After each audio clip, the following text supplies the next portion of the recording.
Hello, everybody. I think my microphone is working. Well, I'm just going to put my face up in the side corner today. We're here for a little tucking and chill, and I'm going to tell you a story penned by Edgar Allan Poe. It's called The Pit and the Pendulum, and I took some liberties with the picture I'm giving you, but I'm hoping that if you're having a hard time sleeping or relaxing or breathing today, you can just kind of focus in on the pendulum, something different. Let's give it a try. So this is a story in the public domain, and it's not going to be what you expect, but yeah, we'll give it a try.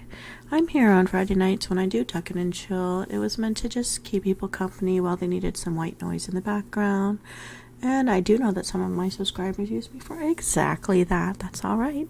That's what I'm here for, just keep you company. Now, I do not have things set up to see chat, so I don't know if and when people will be here.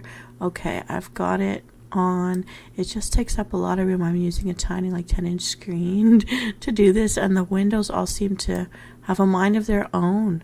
So and I'm gonna say let's begin. All right, here we go. So this starts with a little bit of Latin, and there's a reason why. And let me see what I can do here.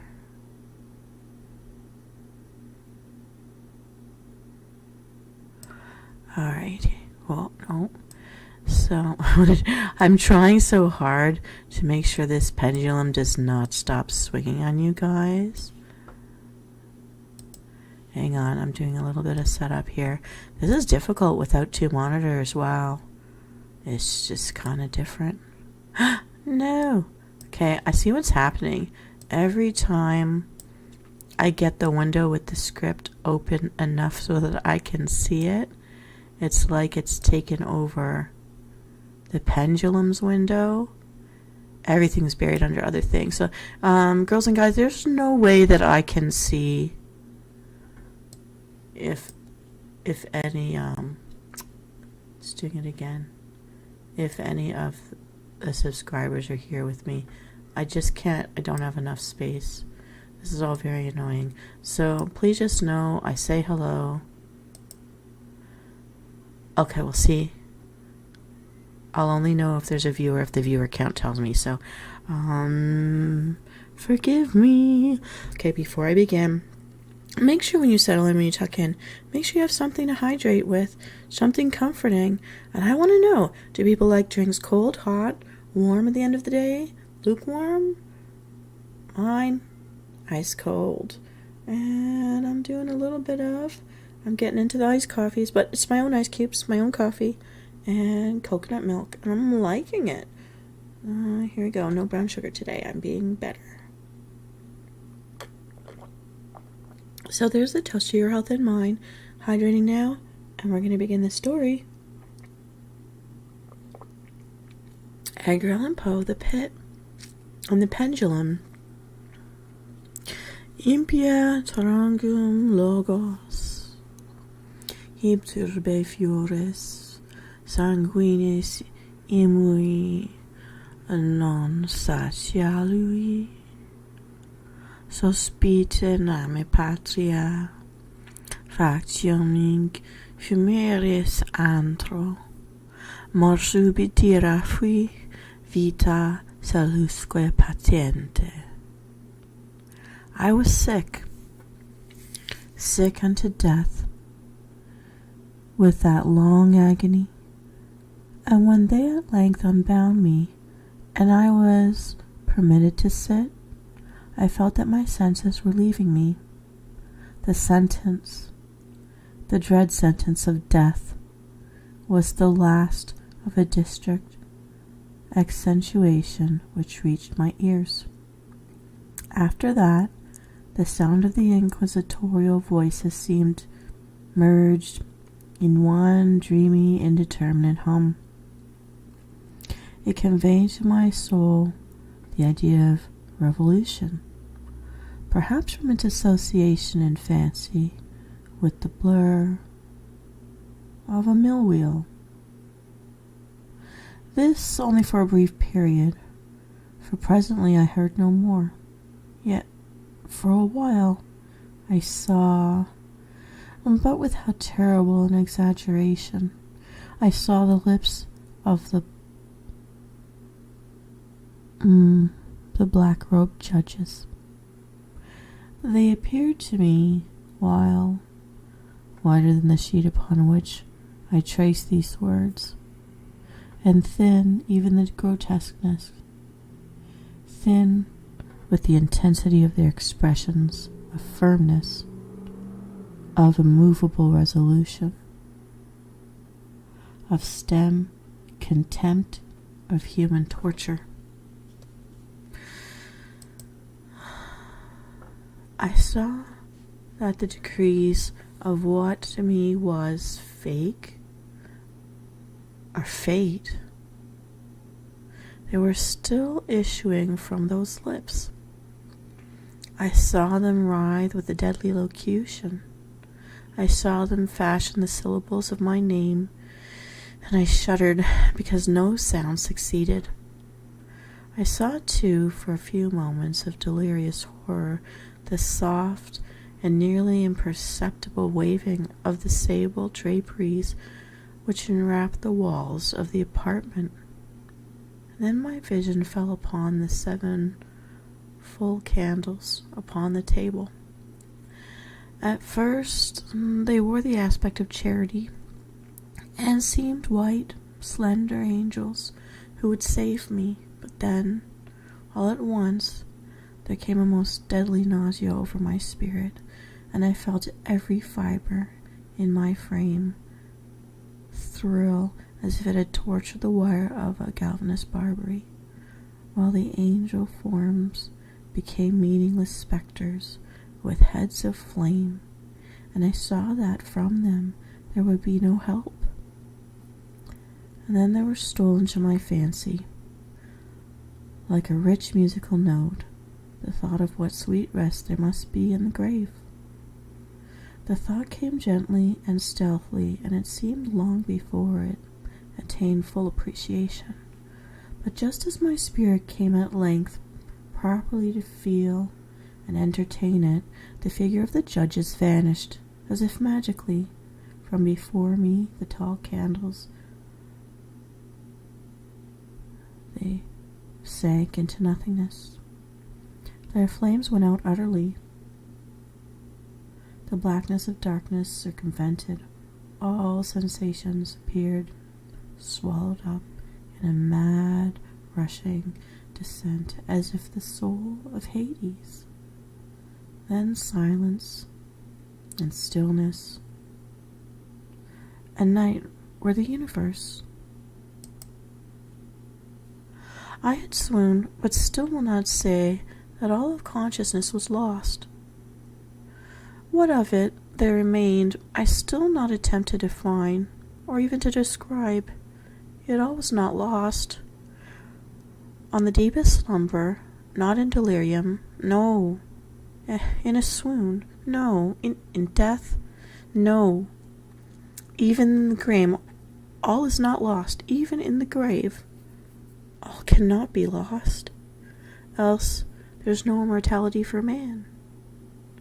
Arousing from the most profound of slumbers, we break the gossamer web of some dream.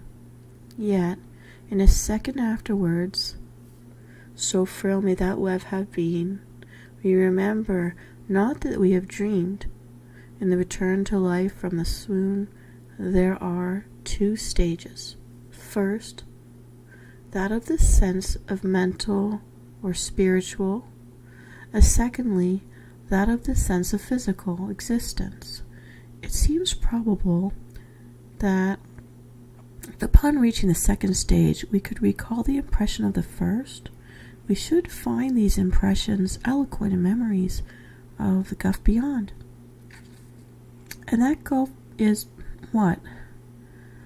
How at least shall we disguise its shadows from those of the tormented? The tomb. But if the impressions of what I have learned, the first stage, are not at will recalled, yet, after long interval, go they not come unbidden, while we marvel whence they came?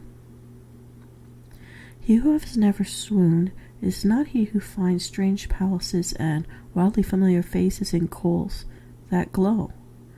It is not he who behold floating in midair the sad visitors that the many may not view. It's not he who ponders over the perfume of some novel flower. It's not he whose brain grows bewildered with the meaning of some musical caterus which has never before arrested his alteration.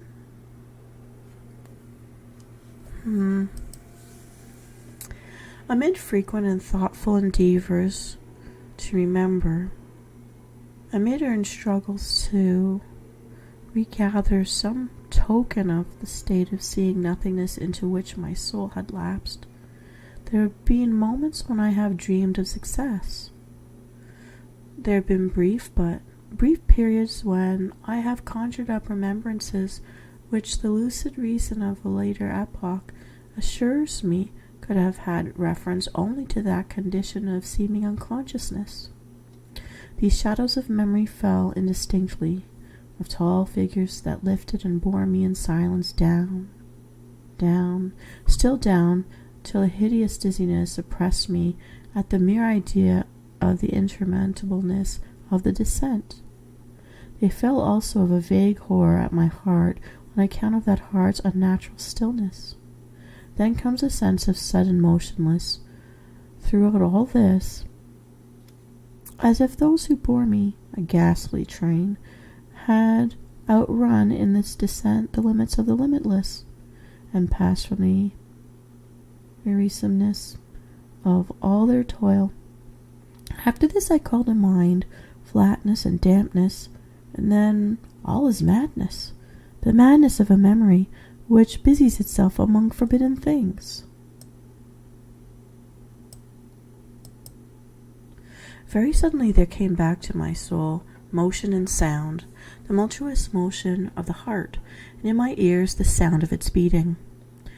Then a pause in which all is blank. Then again sound, and motion, and touch, a tingling sensation pervading my frame. Then the mere consciousness of existence without thought, a tingling sensation pervading my frame. Then the mere consciousness of existence without thought, a condition which lasted long. Then, very suddenly, thought, and shuddering terror, and an earnest endeavor to comprehend my true state. Then a strong desire to lapse into insensibility. Then a rushing revival of soul and a successful effort to move. And now, a full memory of the trial, of the judges, of the sable draperies, of the sentence, of the sickness, of the swoon. Then entire forgetfulness of all that followed, of all that a later day and much earnestness of endeavor have enabled my vaguely to recall. So far, I had not opened my eyes.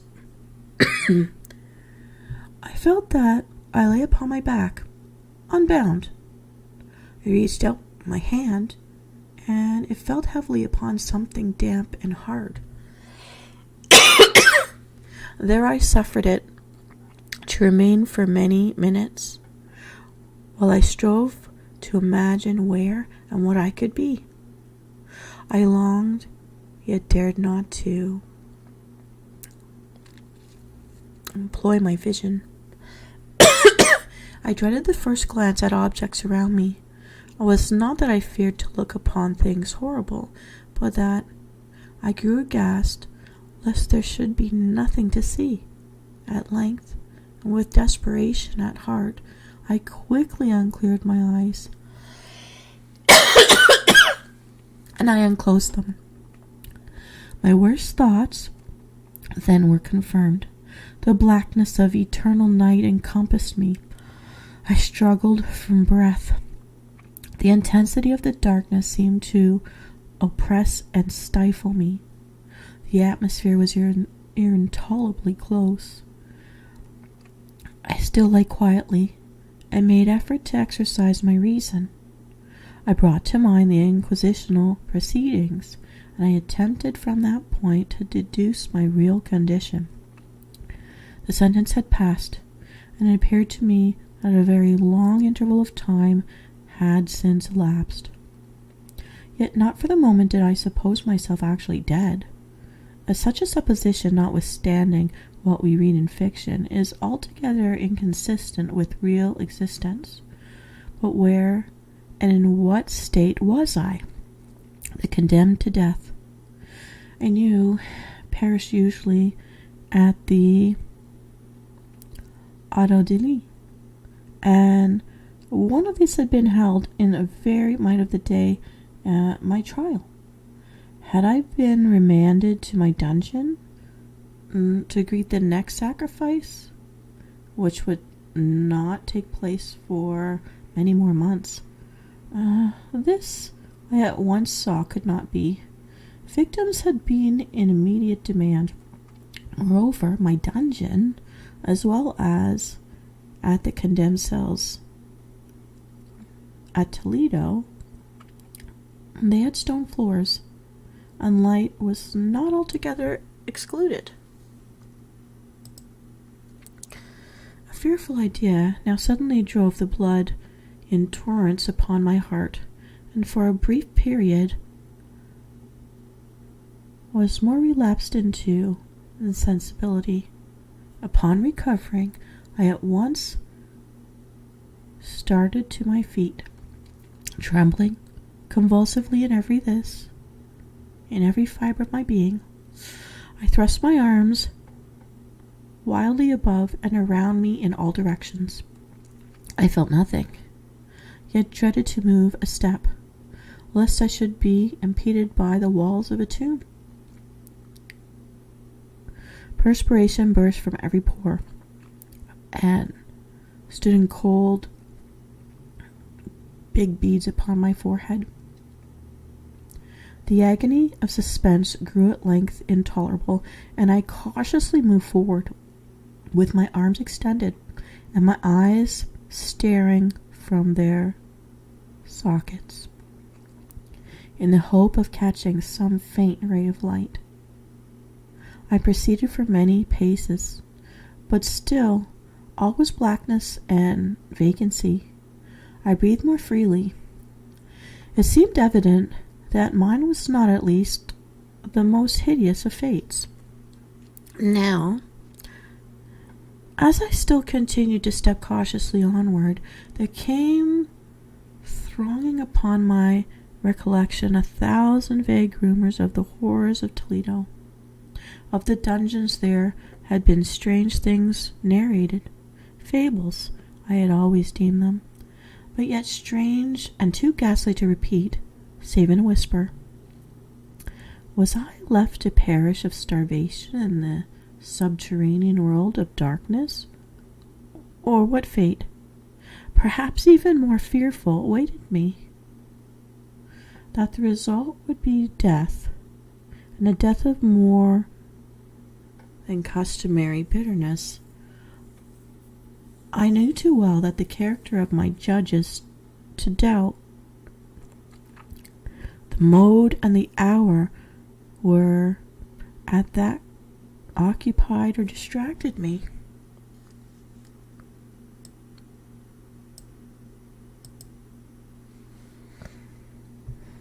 My outstretched hands at length encountered some solid obstruction of some kind. It was a wall, seemingly of stone masonry, very smooth, slimy, and cold. I followed it up, stepping with all careful distrust with which certain antique narratives had inspired me. This process, however, afforded me no means of ascertaining the dimensions of my dungeon. As I might make its circuit and return to the point whence I set out, without being aware of the fact, so perfectly uniform seemed the wall. I therefore sought the knife which had been in my pocket.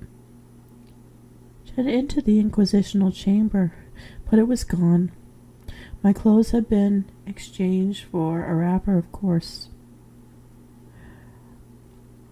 I had thought of forcing the blade in some minute crevice of the masonry, so I started to find my point of departure.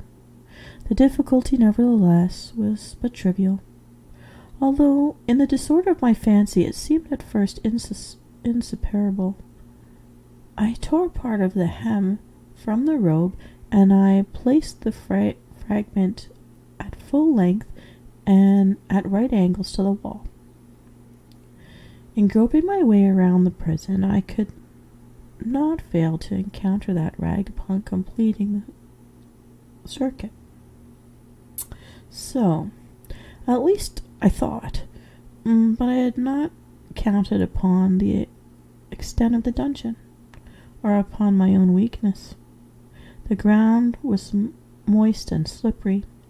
I staggered onward for some time, when I stumbled and fell. My excessive fatigue induced me to remain prostrate, and a sleep soon overtook me. So there I lay. Upon awaking and stretching forth an arm, I found beside me a loaf and a pitcher with water. I was too much exhausted to reflect upon the circumstance, but I ate and I drank with audacity. Shortly afterward, I resumed my tour around the prison, and with much toil came at last upon the fragment of the serge. Up to this period, when I had counted 52 paces, and upon resuming my walk, I had counted 48 more. When I arrived at the rag, there were in all, then, 100 paces, and admitting 2 paces to the yard. I presumed the dungeon to be 50 yards in circuit. I admit, however, with many angles in the way, and thus could not help supposing it to be. I had little object, certainly no hope, in these reaches, but a vague curiosity prompted me to continue them. Quitting the wall, I resolved to cross the area of the enclosure. At first I proceeded with extreme caution, for the floor, although seemingly of solid material, was treacherously covered in slime. At length, however, I took courage, and I did not hesitate to step firmly, endeavoring to cross in a direct line as possible. I had advanced some 10 or 12 paces in this manner, when the remnant of the torn hem of my robe became entangled between my legs. I stepped on it, and I fell violently on my face. In the confusion attending my fall, I did not immediately apprehend a somewhat startling circumstance, which yet, in a few seconds afterward, and while I still lay prostrate, arrested my attention. It was this. My chin rested upon the floor of the prison, but my lips and the upper portion of my head, although seemingly at a less elevation than my chin, touched nothing. At the same time, my forehead seemed bathed in a clammy vapor, and the peculiar smell of decaying fungus arose in my nostrils. I put forward my arm, and shuddered to find that I had fallen at the very brink of a circular pit, whose extent, of course, I had no means of ascertaining at the moment. Gripping about and groping around the masonry just before the margin, I succeeded in dislodging a small fragment and let it fall into the abyss. For many seconds I heard nothing, no reverberations. As it dashed against the sides of the chasm in its descent, at length there was a sudden plunge into water, succeeded by loud echoes. At the same moment there came a sound resembling the quick opening and as a rapid closing of a door overhead, while a faint gleam of light flashed suddenly through the gloom and as suddenly faded away. I saw clearly the doom which had been preparing for me and congratulated myself upon timely accident by which I had escaped. Another stopped before my fall, and the world had seen me no more, and the death just avoided was of that very character which I had regarded as fabulous and frivolous in the tales respecting the Inquisition. To the victim of its tyranny there was the choice of death with its direct physical agonies, or death with its most hideous moral horrors. I had been reserved for the latter. By long suffering my nerves had been unstrung, until I trembled at the sound of my own voice and had become in every respect a fitting subject for the species of torture which awaited me. Shaking in every limb, I groped my way back to the wall, resolving there to perish rather than risk the terrors of the vault, the terrors of that well, of which my imagination now pictured many in various positions about the dungeon. In other conditions of mind, I might have had courage to end my misery at once by a plunge into one of these abysses, but now I was the veriest of cowards. Neither could I forget that I had read of these pits, that the sudden extinction of life formed no part of their most horrible plan. Agitation of spirit kept me awake for many long hours, but at length I again slumbered. Upon arousing, I found my side, as before, a loaf and a pitcher of water. A burning thirst consumed me, and I emptied the vessel at a draught. It must have been drugged, for scarcely had I drunk before I became irresistibly drowsy. A deep sleep fell upon me, a sleep like that of death.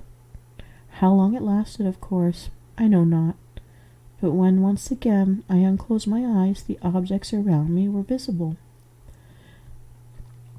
By a wild sulphurous taste, the organ of which I could not at first determine, I was enabled to see the extent of an aspect of the prison. In its size I had been greatly mistaken. The whole circuit of its walls did not exceed 25 yards. For some minutes this fact occasioned me a world of vain trouble.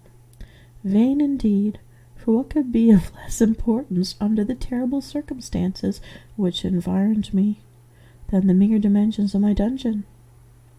But my soul, it took a wild interest in trifles, and I busied myself in endeavors to account for the error I had committed in my measurements.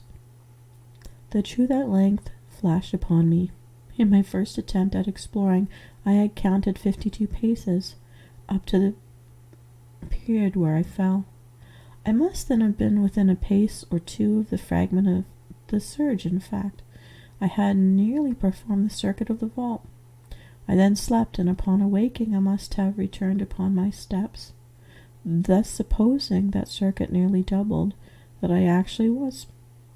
My confusion in my mind prevented me from observing that I began it toward the wall to the left, and ended it with the wall on the right. I'd been deceived, too, in respect to the shape of the enclosure. In feeling my way around, I'd found many angles, and thus deducted an idea of great irregularity. So potent is the effect of total darkness upon one arousing from lethargy or sleep. The angles were simply those of few slight depressions or niches at odd intervals. The general shape of the prison was square. What I had taken for masonry seemed now to be iron or some other metal in huge plates, whose sutures or joints occasioned the depressions. The entire surface of this metallic enclosure was rudely daubed in all the hideous and repulsive devices to which the channel superstition of the monks had given rise. The figures of fiends in aspects of menace, with skeleton forms and other more really fearful images, overspread and disfigured the walls.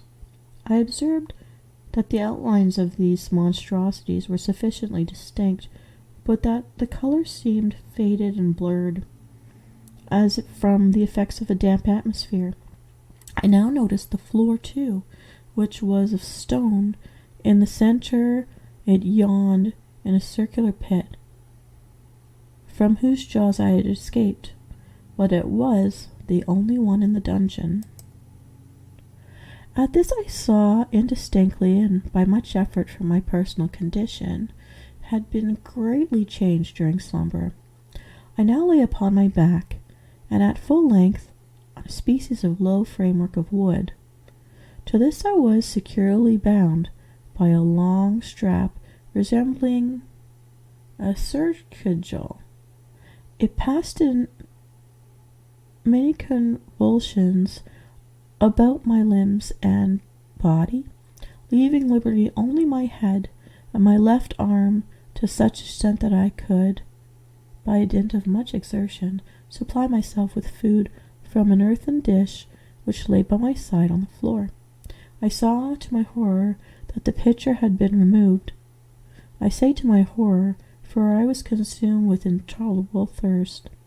This thirst, it appeared to be the design of my persecution, to stimulate, or for the food in the dish was meat pungently seasoned. Looking upward, I surveyed the ceiling of my prison.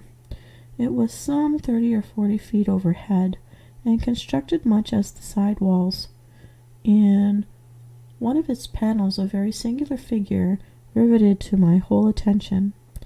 It was the painted figure of Time, as he is commonly represented, save that, in lieu of a scythe, he held what, at a casual glance, I supposed to be the pictured image of a huge pendulum, such as we see in an antique clock.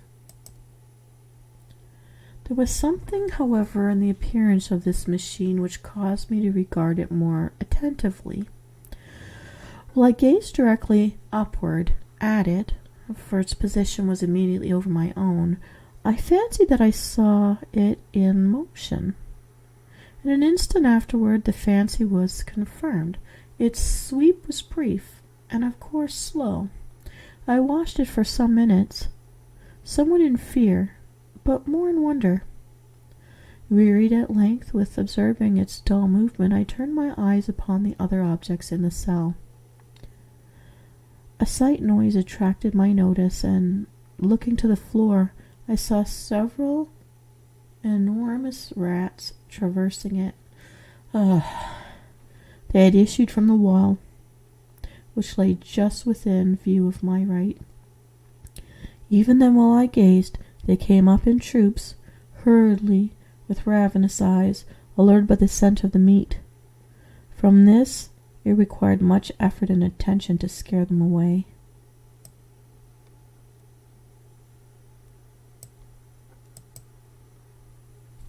It might have been half an hour, perhaps even an hour, for I could take but imperfect note of time passing, before I again cast my eyes upward. What I then saw confused and amazed me. The sweep of the pendulum had increased in extent by nearly a yard. As a natural consequence, its velocity was also much greater. But what mainly disturbed me was the idea that it had perceivably descended. I now observed, with what horror it is needless to say, that it another extremely was formed of a crescent of glittering steel, about a foot in length from horn to horn. The horns upward, and the under edge evidently as keen as that of a razor. Like a razor also, it seemed massively and heavy, tapering from the edge into a solid and broad structure above. It was appearing to a weighty rod of brass, and the whole hissed as it swung through the air. I could no longer doubt the doom prepared for me by the monkish ingenuity and torture. My incognizance of the pit had become known in the inquisitional agents, the pit whose horrors had been destined for so bold a recusant as myself, the pit typically of hell, and regarded by rumor as the ultima thule of all their punishments. The plunge into the pit I had avoided by the merest of accidents, and I knew that surprise or entrapment into torment, it formed an important position of all the grotesqueness of these dungeons. Deaths. Having failed to fall, it was no part of the demon plan to hurt me into the abyss, and thus, there being no alternative, a different and milder destruction awaited me. Milder. Oh, I half smiled in my agony as I thought of such appreciation of such a term. What boots it to tell of the long, long hours of horror more than mortal, during which I counted the rushing vibrations of the steel inch by inch, line by line, with a descent only appreciable at intervals that seemed ages, down, and still down it came. Days passed. It might have been that many days passed, ere it swept so closely over me as to fan me with its acrid breath. The odor of the sharp steel forced itself into my nostrils, and I prayed. I wearied heaven with my prayer for its more speedy descent. I grew frantically mad and struggled to force myself upward against the sweep of the fearful scimitar. And then I fell suddenly calm, and lay smiling at the glittering death, as a child of some rare bauble. There was another interval of utter insensibility. It was brief, for, upon again lapsing into life, there had been no perceptible descent into the pendulum. But it might have been long, for I knew there were demons who took note of my swoon, and who could have arrested the vibration of pleasure. Upon my recovery, too, I felt inexpressibly sick and weak. And if through long such an initiation, even amid the agonies of that period, the human nature craved food. With painful effort, I outstretched my left arm as far as my bonds permitted, and took possession of the small remnant which had been spared me by the rats. As I put a portion of it within my lips, there rushed to my mind a half-formed thought of joy, of hope. Yet what business had I with hope? It was, as I say, a half-formed thought. Man had many such which are never completed. I felt that it was of joy, of hope, but I felt also that it had perished in its formation. In vain I struggled to perfect or to regain it. Long suffering had nearly annihilated all my ordinary powers of mind. I was an imbecile, an idiot.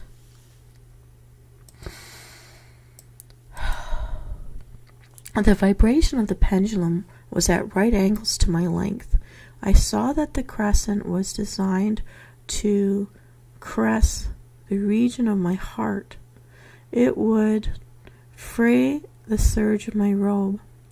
It would return and repeat its operations again and again.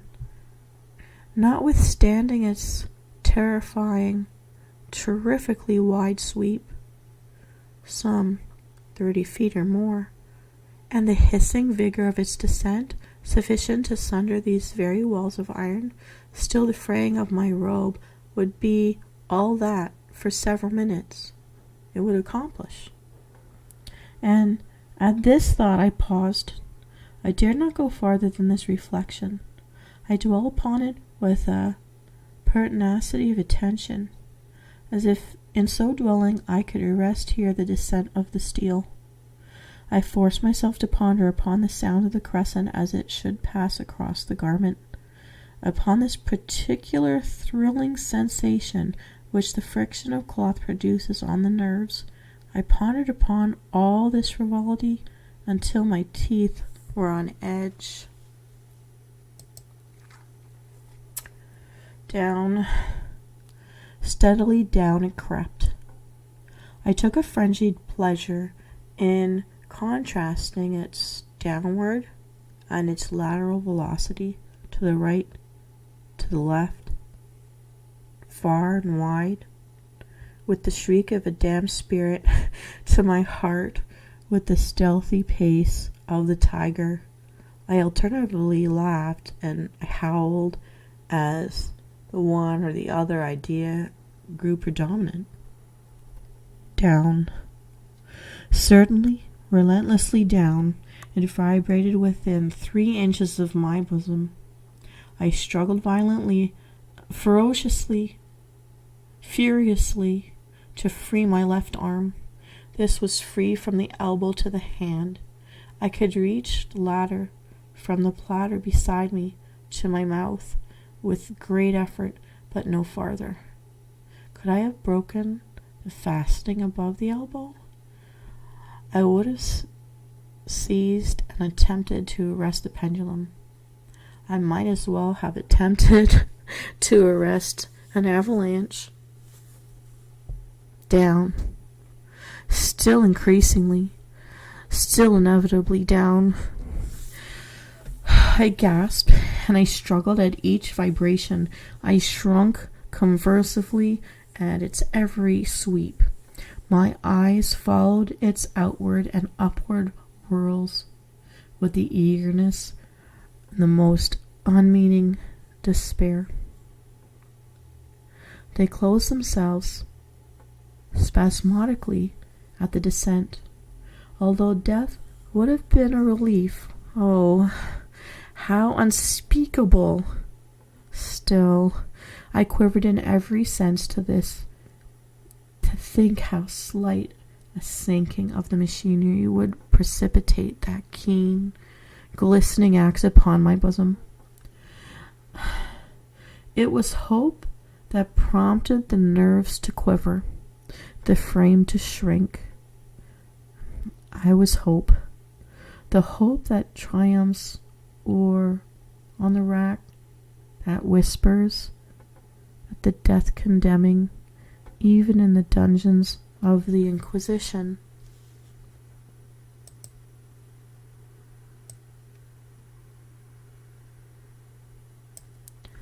I saw that some 10 or 12 vibrations would bring the steel in actual contact with my robe. And with this observation, there suddenly came over my spirit all the keen, collected calmness of despair. For the first time during many hours, or perhaps days, I thought it now occurred to me that the bandage or surcingle which enveloped me was unique. I was tied by no separate cord. The first stroke of the razor-like crescent thwarted any portion of the band, would so detach it that it might be unwound from my person by means of my left hand.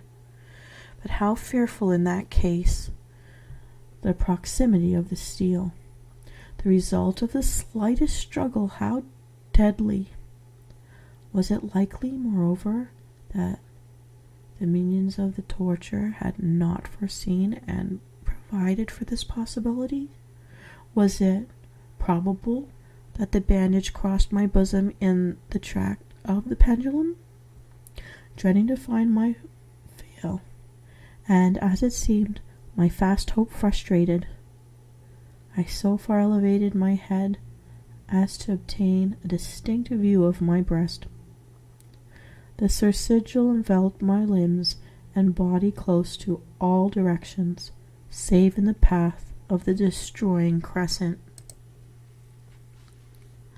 Scarcely had I dropped my hand back in its original position when there flashed upon my mind what I cannot better describe than as the unformed half of the idea of deliverance to which I had previously alluded, and of which I morally only flowed indefinitely through my brain when I raised food to my bumming lips. The whole thought was now present, feeble, scarcely sane, scarcely definite, but still entire. I proceeded at once with the nervous energy of despair to attempt its execution. For many hours, the immediate vicinity of the low framework upon which I lay had been literally swaying and swarming with rats. They were wild, bold, ravenous, and their red eyes glaring upon me as if they waited but for motionlessness of my part to make me their prey. To what food, I thought, have they been accustomed to in that well? They had devoured, in spite of all my efforts to prevent them, all but a small remnant of the contents of my dish. I had fallen into habitual seesaw or wave of the hand about the platter, and at length the unconsciousness, unformedly, of the movement deprived it of effect. In their voracity, the vermin frequently feasted their sharp fangs in my fingers. With the particles of the only spicy viand which now remained, I thoroughly rubbed the bandage wherever I could reach it. Then, raising my hand from the floor, I lay breathlessly still. At first the ravenous animals were startled and terrified at the change, at the cessation of movement. They shrank alarmedly back. Many sought the well. This was only for a moment. I had not counted in vain upon their voracity. Observing that I remained without motion, one or two of the boldest leaped upon the framework and the smell of the sursigil. This seemed the signal for a general rush. Forth from the well they hurried in fresh troops. They clung to the wood, they overran it, and they leaped in hundreds upon my person. The measured movement of the pendulum disturbed them not at all. Avoiding its strokes, they busied themselves with the anointed bandage. They pressed. They swarmed upon me in ever-accumulating heaps. They writhed upon my throat. Their cold lips sought my own. I was half stiffened by the thronging pressure. Disgust, for which the world had no name, swelled my bosom, and chilled with a heavy clamminess my heart. Yet 1 minute, and I felt the struggle would be over. Plainly I perceived the loosening of the bandage. I knew that in a move that one place it must be already severed. With a move, then human resolution, I lay still. Nor had I erred in my calculations, nor had I endured in vain. I at length felt that I was free. The surrounding hung in ribbanks from my body, but the stroke of the pendulum already pressed upon my bosom. It had divided the serge of the robe. It had cut through the linen beneath. Twice again it swung, and a sharp sensation of pain shot through every nerve. But the moment of escape had arrived. At a wave of my hand, my deliverers hurried tumultuously away with a steady movement, cautious, sidelong, shrinking and slow. I slid from the embrace of the bandage and beyond the reach of the scimitar. For the moment, at least, I was free. Free. And in the grasp of the Inquisition. I had scarcely stepped from my wooden bed of horror upon the stone floor of the prison when the motion of the hellish machine ceased, and I beheld it drawn up by some invisible force through the ceiling. This was a lesson which I took despairingly to heart. My every motion was undoubtedly watched. Free. I had but escaped death in the form of agony, to be delivered unto worse than death in some other. With the thought, I rolled my eyes nervously around on the barriers of the iron that hemmed me in. Something unusual, some change which, at first, I could not appreciate distinctly, it was obvious, had taken place in the apartment. For many minutes of a dreary and trembling abstraction, I busied myself in vain, unconcerned conjecture. During this period, I became aware for the first time of the origin of the sulphurous light which illuminated this cell.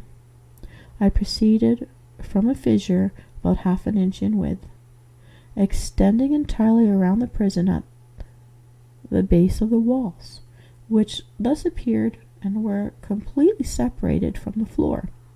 I endeavored, but of course in vain, to look through the aperture.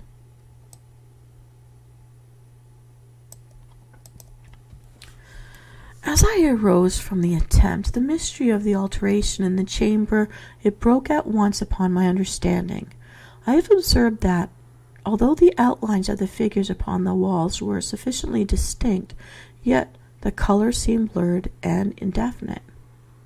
These colors had now assumed, and were momentarily assuming, a startling and most intense brilliancy that gave to the spectral and the fiendish portraitures an aspect that might have thrilled even firmer reserves than my own. Demon eyes, as a wild and ghastly vivacity, glared upon me in 1,000 directions, where none had been visible before, and they gleamed with that lurid luster of a fire that I could not force my imagination to regard as unreal. Unreal. Even while I breathed, there came in my nostrils the breath of the vapor of that heated iron. A suffocating odor pervaded the prison. A deeper glow settled each moment in the eyes that glared at my agonies. A richer tint of crimson diffused itself over the pictured horrors of blood. I painted. I gasped for breath, panting. There could be no doubt of the design of my tormentors. Oh, most unrelenting, most demonic. Oh, men! I shrank from the glowing metal at the center of the cell, amid the thought of the fiery destruction that impended. The idea of the coolness of that well came over my straining vision, below the glare from the enkindled roof illuminating its inmost recesses.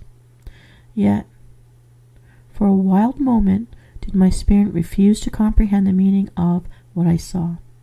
At length it wrested its way into my soul. It burned itself in upon my shuttered reason. Oh, for a voice to speak! Oh, horror! Oh, any horror but this! With a shriek, I rushed from the margin, and I buried my face in my hands, weeping bitterly. The heat rapidly increased, and once again I looked up, shuddering as with a fit of the ague. There had been a second change in the cell, and now the change was obviously in the form. As before, it was in vain that I, at first, endeavored to appreciate or understand what was taking place, but not long was I left in doubt. The inquisitional vengeance had been hurried by my twofold escape, and there was to be no more delaying and dallying with the king of terrors. The room had been square. I saw that 2 of its iron angles were now acute, 2 consequently obtuse. The fearful difference quickly increased with a low rumbling or moaning sound. In an instant the apartment had shifted its form into that of an isogee. But the alteration stopped not here. Neither hoped nor desired it to stop. It could have clasped the red walls in my bosom as a garment of eternal peace. Death, I said, any death but that of the pit. Fool! Might I have not known that into the pit I was the object of the burning iron to urge me? Could I resist its glow? Or, if even that, could I withstand its pressure? And now, flatter and flatter grew this isogen, and a rapidity that left me no time for contemplation. Its center, and of course its greatest width, came just over the yearning gulf. I shrank back, but the closing walls pressed me resistantly onward. At length, for my seared and writhing body, there was no longer an inch of foothold on the firm floor of the prison. I struggled no more, but the agony of my soul found vent in one loud, long, and final scream of despair. I felt that I teetered upon the brink. I averted my eyes.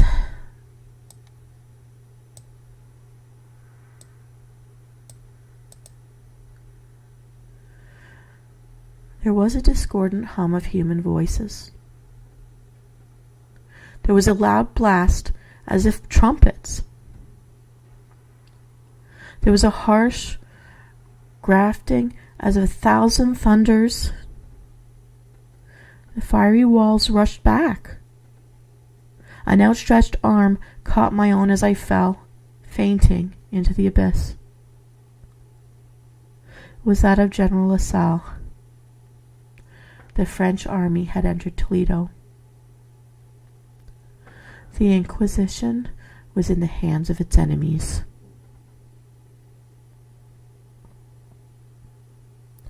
Whew! Oh, that was a close call, Absol. Now, I'm hoping that you enjoyed this little read. I know it was a long one, but I think it was worth exploring. Edgar Allan Poe certainly has a way with the Gothic horror and what goes through a person's mind in those moments. I found it very interesting, and so I'm glad I had a chance to share the read with you. And I'm wondering how many of you out there are hypnotized by that pendulum. Now, it's actually taken me 59 minutes in total to read, and so I hope that for anyone needing an adult bedtime story, you can turn to this story and enjoy. And if you'd like other stories, don't forget to check out my playlist for Tuck It and Chill or Get Some Sleep With Me. Both playlists have adult sleep time stories and other meditations and relaxation videos to help you drift off. Have a wonderful sleep out there, souls. And I will see you next time. This is Venus Kalita. So ends our episode of Tuck It and Chill. Reading a story by Eddie P. Bye.